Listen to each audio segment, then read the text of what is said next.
এখন কোরবানি কার উপর ওয়াজিব? যে ব্যক্তি 7.5 তোলা স্বর্ণ অথবা 52.5 তোলা রূপা অথবা তার সমপরিমাণ নগদ অর্থ অথবা ব্যবসায়ী পণ্য হাজতে আসলিয়া ব্যতীত যদি ওই পরিমাণ সম্পদের মালিক হয় তবে তার উপর কোরবানি করা ওয়াজিব। এখন ব্যবধান জাকাত আর কোরবানি ঠিক কোথায়? জাকাতের মধ্যে ওই পরিমাণ সম্পদ তার অধীনে 1 বছর থাকতে হয়, কিন্তু কোরবানিতে 1 বছর থাকা শর্ত নয়। জিলহজের 10 তারিখও যদি আপনি ওই পরিমাণ সম্পদের মালিক হন, ঈদের আগের দিন আপনি কিন্তু ওই পরিমাণ সম্পদের মালিক ছিলেন না, কিন্তু ঈদের দিন ওই পরিমাণ সম্পদের মালিক হয়ে গিয়েছেন, ওই দিন মালিক হলেও আপনার উপর কোরবানি করা ওয়াজিব। ঈদের পরের দিনও যদি হন তবুও ওয়াজিব, তারপর দিনও যদি হন তবুও ওই ঈদের পরের দিন ওই পরিমাণ সম্পদের মালিক হলেও ঈদের পরের দিন কোরবানি করা আপনার উপর ওয়াজিব। কেন? কি কারণ?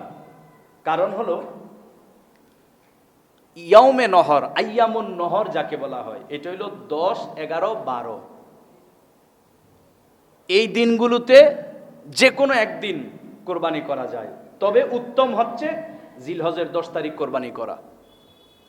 উত্তম হলো 10 তারিখ কোরবানি করা। আবার অনেকের ক্ষেত্রে দেখা যায় যে স্ত্রী যে পরিমাণ স্বর্ণের মালিক, গহনা, স্ত্রীর যে গহনা,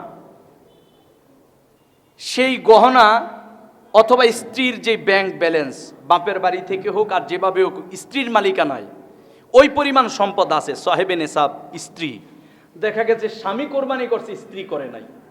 এক্ষেত্রে মনে রাখবেন, অনেকে মনে করে যে একই তো, আমরা এক পরিবার, স্বামী করলেই তো হয়, না, হবে না। মনে রাখবেন কোরবানির জাকাতের ফতুয়াটা হলো সম্পদের মালিক যে হবে জাকাত এবং কোরবানিও সেই করতে হবে। এখন আপনার স্ত্রী যদি ওই পরিমাণ সম্পদের মালিক হয়, আপনার স্ত্রী কোরবানি করতে হবে। যদি গরুতে কোরবানি দেয় আপনার জন্য 1 ভাগ, আপনার স্ত্রীর জন্য 1 ভাগ কমপক্ষে। আর যদি বকরি, ছাগল, ভেড়া, দুম্বাতে হয় তবে আপনার স্ত্রীর জন্য 1টি, আপনার জন্য 1টি।